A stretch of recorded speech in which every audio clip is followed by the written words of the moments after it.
इस अवसर पर हमारे प्रदेश के माननीय अध्यक्ष मोहनलाल कौशिक जी, हरियाणा सरकार के कैबिनेट मंत्री राव नरवीर सिंह जी, हरियाणा सरकार के मंत्री खेल मंत्री गौरव गौतम जी, हमारे गुरुग्राम के विधायक मुकेश शर्मा पहलवान जी, हमारे सोहना के विधायक तेजपाल तंवर जी, पटौदी की हमारे विधायिका श्रीमती बिमला चौधरी जी, युवाओं के दिलों की धड़कन प्रदेश युवा मोर्चा के हमारे माननीय अध्यक्ष योगेंद्र शर्मा जी, जिला के हमारे लोकप्रिय अध्यक्ष सर्वप्रिय त्यागी जी, हमारे युवा मोर्चा के जिला के अध्यक्ष मयंक निर्मल जी, हमारी राष्ट्रीय टीम के युवा मोर्चा के माननीय सदस्य वरुण जी, और आज इस कार्यक्रम के लिए हम एकत्र हुए हैं। आज का ये कार्यक्रम उस संविधान हत्या दिवस के रूप में हम मना रहे हैं कि आज से 50 वर्ष पहले 25 जून 1975 को वो काला दिन, जब ना तो देश के ऊपर कोई विपत्ति थी, ना कोई आपदा थी, ना प्राकृतिक आपदा थी, और ना ही देश के ऊपर कोई भूचाल आ गया हो जिससे कि ये इमरजेंसी लगानी पड़ी। ऐसे उस समय के हमारे प्रताड़ित जो लोकतंत्र सेनानी के माननीय प्रदेश के अध्यक्ष भी हैं, ऐसे महावीर भारद्वाज जी और हमारे एसपी गुप्ता जी, लोकतंत्र सेनानी श्री चंद्र गुप्ता जी, उपस्थित युवा साथियों, आप सबको मैं राम राम करता हूं।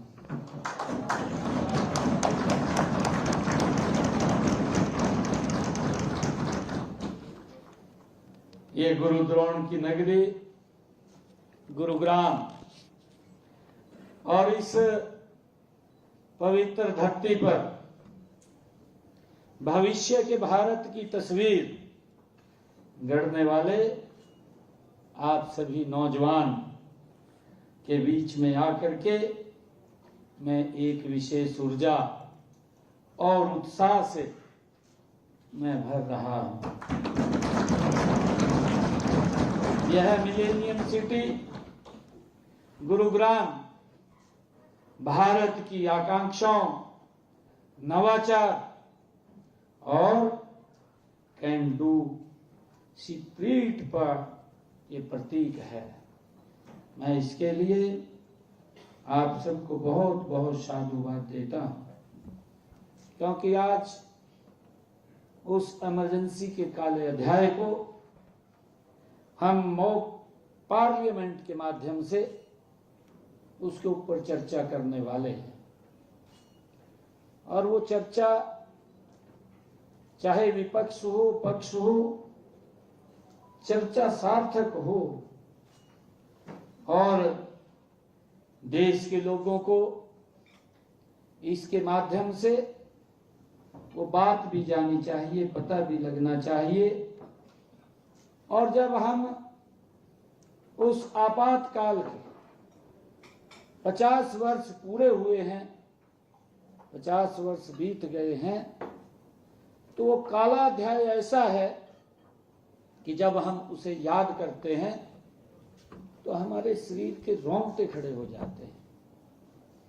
जब हमारे शरीर के रोंगटे उस मात्र स्मरण से खड़े हो जाते हैं तो जिन लोगों के शरीर के ऊपर ये बीती है तो उनकी क्या हालात होंगे। इस प्रकार का दौर ये इमरजेंसी का दौर था। आज यहाँ भारतीय जनता पार्टी युवा मोर्चा ने यह मॉक पार्लियामेंट ये आयोजित की है। इस शहर की पहचान में एक नया अध्याय आप लोगों ने जोड़ दिया है। यह सिर्फ एक कार्यक्रम नहीं है, यह लोकतंत्र का आप उत्सव मना रहे हैं। यह नीति निर्माण की एक जीवंत प्रयोगशाला है। मुझे खुशी है कि इस शानदार आयोजन के लिए मैं भारतीय जनता पार्टी युवा मोर्चा के माननीय अध्यक्ष योगेंद्र शर्मा जी को और सभी पदाधिकारियों को और आपकी पूरी टीम को मैं हृदय से बहुत बहुत बधाई देता हूँ, शुभकामनाएं देता हूँ। जब मैं आप जैसे प्रखर आत्मविश्वासी भरे युवाओं को देखता हूं तो विकसित भारत और विकसित हरियाणा का संकल्प और भी दृढ़ हो जाता है। आप वह पीढ़ी हैं जो अमृतकाल में देश का नेतृत्व देने के लिए आप तैयार हैं। मुझे खुशी है कि आपके कंधों पर वर्ष 2047 के विकसित भारत के निर्माण का दायित्व आप सबके कंधों पर है। यह आपका सौभाग्य भी है कि इस दायित्व को निभाने की सबसे पहली पाठशाला आज का यह सम्मेलन है। इसके लिए बहुत आज आपने संसद की एक नई प्रकृति बनाई है। आज आप यहाँ संसद की प्रक्रियाओं को समझेंगे, नियमों को जानेंगे और अपनी बात प्रभावी ढंग से आप रखेंगे। लेकिन मैं चाहता हूं कि आप संसद को केवल एक इमारत की प्रक्रिया के रूप में न देखें। भारत की संसद सिर्फ ईंट का एक महल नहीं है, यह 140 करोड़ देशवासियों की आकांक्षाओं का जीवंत केंद्र है। यह वह धुरी है जहां से देश की नीति तय होती है। यहां गूंजने वाला हर शब्द, कोई भी सांसद जब उस भवन के अंदर कोई बात रखता है, कोई विषय रखता है, तो एक एक शब्द, यहां बनने वाला हर कानून देश के आखिरी व्यक्ति के जीवन को प्रभावित करता है। इसलिए इस मॉक पार्लियामेंट का उद्देश्य केवल संसदीय प्रक्रियाओं की नकल करना नहीं है। इसका असली उद्देश्य है कि उस भावना को आत्मसात करना जो हमारे लोकतंत्र को दुनिया में एक अनूठा बनाती है। यह भावना है संवाद, विमर्श, सहमति, असहमति और फिर राष्ट्र हित में सर्वसम्मति। लोकतंत्र भारत के लिए कोई विदेशी अवधारणा नहीं है, यह हमारे डीएनए में है, हमारी रगों में है। हजारों वर्षों पहले जब दुनिया के कई देश कबीलाई संस्कृति में जी रहे थे, तब हमारे यहाँ सभा और समिति जैसी लोकतांत्रिक परंपराएं थी, संस्थाएं थी। हम सब जानते हैं वैशाली में के लिच्छवी गणराज्य का गौरवशाली इतिहास आज हमें प्रेरणा देता है। और इस प्रकार लोकतंत्र हमारी विरासत है और इसे सशक्त और जीवंत बनाना हम सब का, विशेषकर आप जैसे युवाओं का ये परम कर्तव्य है। लेकिन साथियों, हमें यह भी याद रखना होगा कि पिछले कुछ वर्षों में राजनीतिक विमर्श का स्तर जिस गति से गिरा है, बहुत कोशिशें भी हुई हैं, चर्चा की जगह नारेबाजी ने ले ली है, तथ्यों की जगह आरोपों ने ले ली है, सहयोग की जगह अवरोध पैदा करने को ही कुछ लोगों ने राजनीति मान लिया है। संसद की कार्रवाई को बाधित करना, देश के कीमती समय को बर्बाद करना और जनता के भरोसे को तोड़ना, ये लोकतंत्र का अपमान है। हम सब देखते हैं, क्योंकि जब मैं पिछले कार्यकाल के दौरान लोकसभा के अंदर था, मैंने तो बड़ा नजदीक से देखा है कि किस प्रकार से, क्योंकि मैंने कहा है एक एक शब्द उस भवन पवित्र मंदिर के अंदर जब हम बोलते हैं तो दूर दराज बैठे हुए व्यक्ति की आकांक्षाओं को पूरा करने का मंदिर है, परंतु उसको किस तरीके से अवरोध किया जाता है, किस तरीके से उसको रोका जाता है। और कहीं ना कहीं जब ये प्रथा बदली है, जो विपक्ष का जो एक विरोध करने का तरीका है, जब उसका स्तर गिरा है, तो उससे कहीं ना कहीं उस देश के विकास में भी वो धीमी गति आती है, अवरोध उत्पन्न होता है। आपको देश की युवा पीढ़ी को ऐसी मानसिकता को पूरी तरह से नकारना होगा। मुझे आपको एक नई राजनीतिक संस्कृति का ध्वजवाहक हम सबको बनना होगा, और वह संस्कृति है परफॉर्मेंस की, वह संस्कृति है ट्रांसपेरेंसी की, और वह संस्कृति है ट्रांसफॉर्मेशंस की। यह संस्कृति है सबका साथ, सबका विकास, सबका विश्वास और सबका प्रयास।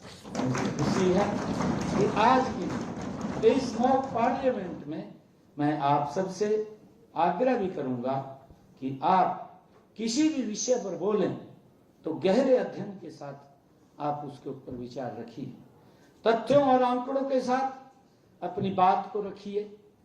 आप सरकार की किसी नीति का समर्थन करें तो उसके पीछे जो सोच है और जो दूरगामी परिणामों को अवश्य आप समझाएं, और जब आप किसी नीति से असहमत हों तो केवल विरोध के लिए विरोध न करें, बल्कि एक बेहतर विकल्प भी सुझाएं।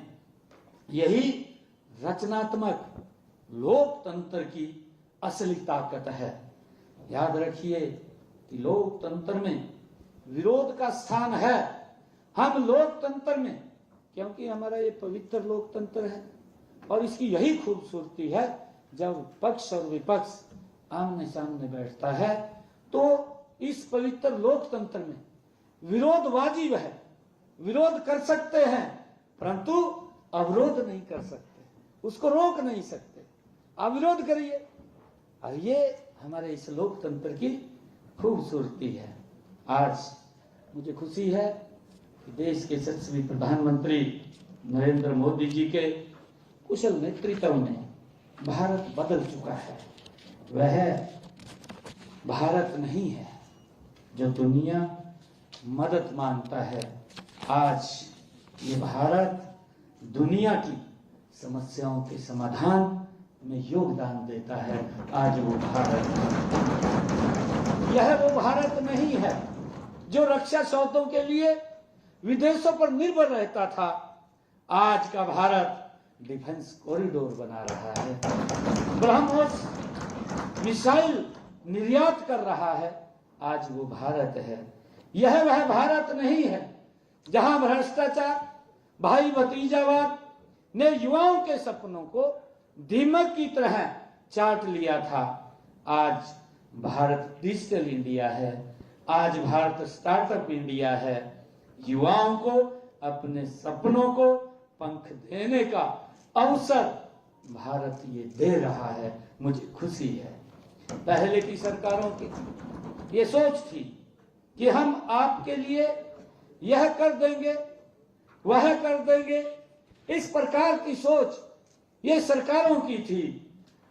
हमारी सरकार की सोच है, हम सब जानते हैं, पिछले 11 वर्षों के अंदर, या अटल बिहारी वाजपेयी जी जब 1998 से लेकर के 2004 तक देश के यशस्वी प्रधानमंत्री के रूप में उनका कार्यकाल रहा, या 2014 से लेकर के देश के यशस्वी प्रधानमंत्री नरेंद्र मोदी जी की जो सरकार चल रही है, उसकी सोच है कि हम आपके लिए ऐसे अवसर बनाएंगे कि आप खुद अपने लिए, अपने देश के लिए सब कुछ कर सकें। हम आपको केवल पॉलिसी टेकर नहीं बल्कि पॉलिसी मेकर के रूप में हम देखना चाहते हैं। यही तो राष्ट्र निर्माण है। राष्ट्र निर्माण कोई रॉकेट साइंस नहीं है। अपने कर्तव्यों का ईमानदारी से पालन करना ही सबसे बड़ी राष्ट्र सेवा है। जब आप ट्रैफिक सिग्नल पर रुकते हैं तो आप राष्ट्र निर्माण करते हैं। जब आप अपना परिसर स्वच्छ बनाते हैं तो आप राष्ट्र निर्माण करते हैं। जब आप डिजिटल लेन देन अपनाते हैं तो आप राष्ट्र निर्माण करते हैं। और जब आप इस तरह मॉक पार्लियामेंट में हिस्सा लेकर के देश के मुद्दों पर चिंतन और मंथन करते हैं तो आप एक प्रबुद्ध नागरिक बन करके राष्ट्र निर्माण की नींव को मजबूत करने का काम आप लोग करते हैं। यह अमृत काल है। ये अमृत काल है। भारत के लिए अवसरों का ये महासागर लेकर के आया है। आज दुनिया भारत में अपनी उम्मीद देख रही है। आज दुनिया भारत को एक उम्मीद की नजर से देख रही है। हम देख रहे हैं आर्टिफिशियल इंटेलिजेंस हो या ग्रीन एनर्जी हो, स्पेस टेक्नोलॉजी हो या सेमीकंडक्टर मिशन हो, हर क्षेत्र में भारत एक नई छलांग लगा रहा है। इन सभी क्षेत्रों को ऊर्जा देने वाली युवा शक्ति आज मेरे सामने बैठी है। मैं आप सबका स्वागत करता हूं। मैं चाहता हूं कि आप बड़े सपने देखें। हम ये चाहते हैं कि आप बड़े सपने देखें। उन सपनों को पूरा करने के लिए आप जी जान से जुट जाएं। आप सिर्फ जॉब सीकर न बने बल्कि जॉब क्रिएटर्स बने। ऐसी हमारी इच्छा है। सरकार आपके साथ कंधे से कंधा मिला करके खड़ी है। हम सब देखते भी हैं कि आदरणीय मोदी जी ने पिछले लगभग 11 वर्षों के अंदर चाहे मुद्रा योजना से करोड़ों युवाओं को बिना गारंटी के लोन देने का काम किया है। हमने स्टार्टअप इंडिया से आपके इनोवेशन को एक प्लेटफॉर्म देने का काम ये हमारी सरकार ने किया है। हमने नई राष्ट्रीय शिक्षा नीति लागू की है ताकि आप अपनी रुचि और प्रतिभा के अनुसार अपना भविष्य वो बना सकें। इस मॉक पार्लियामेंट से निकलकर जब आप वापस जाएं तो अपने साथ उस संकल्प लेकर के यहाँ से अवश्य जाएं। पहला संकल्प है जो आप लेकर के यहाँ से जाएं।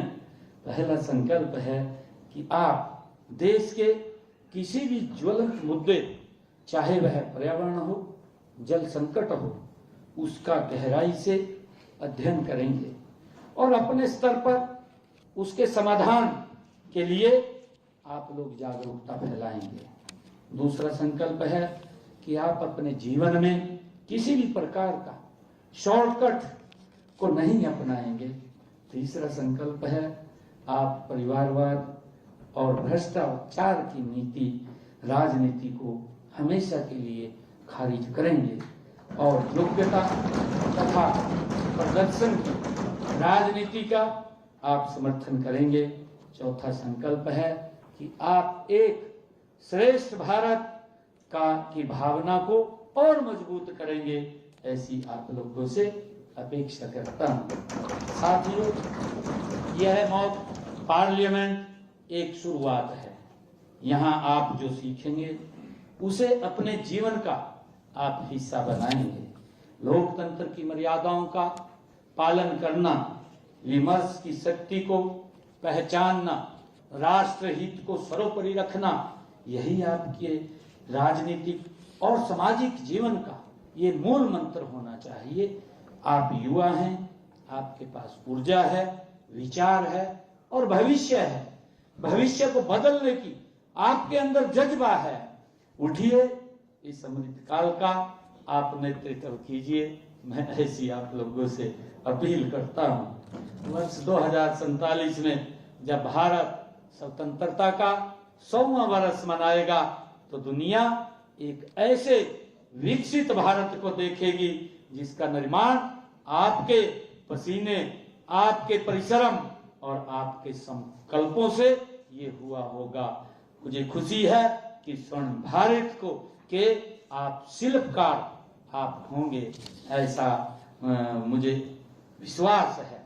और इसी विश्वास के साथ मैं एक बार फिर इस आयोजन के लिए भाजपा युवा मोर्चा के सभी पदाधिकारियों और योगेंद्र योगी जी को मैं बहुत बहुत बधाई और धन्यवाद देता हूं और आप सभी को उज्जवल भविष्य की मैं कामना करता हूं और आप सभी को बहुत बहुत अनंत शुभकामनाएं मैं देता हूं। एक जोरदार जयकारे के साथ भारत माता की जय, भारत माता की जय, भारत माता की जय, वंदे मातरम, वंदे मातरम, वंदे मातरम। बहुत बहुत धन्यवाद।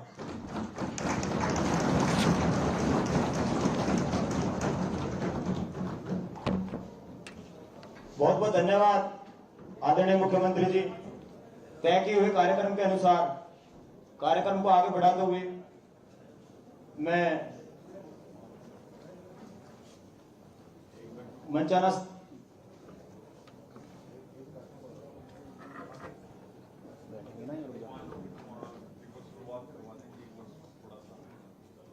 मोटिवेशन मंच पर आसनस्थ हमारे मुख्य अतिथि गणों आदरणीय मुख्यमंत्री जी से मैं आग्रह करूंगा कि एक बार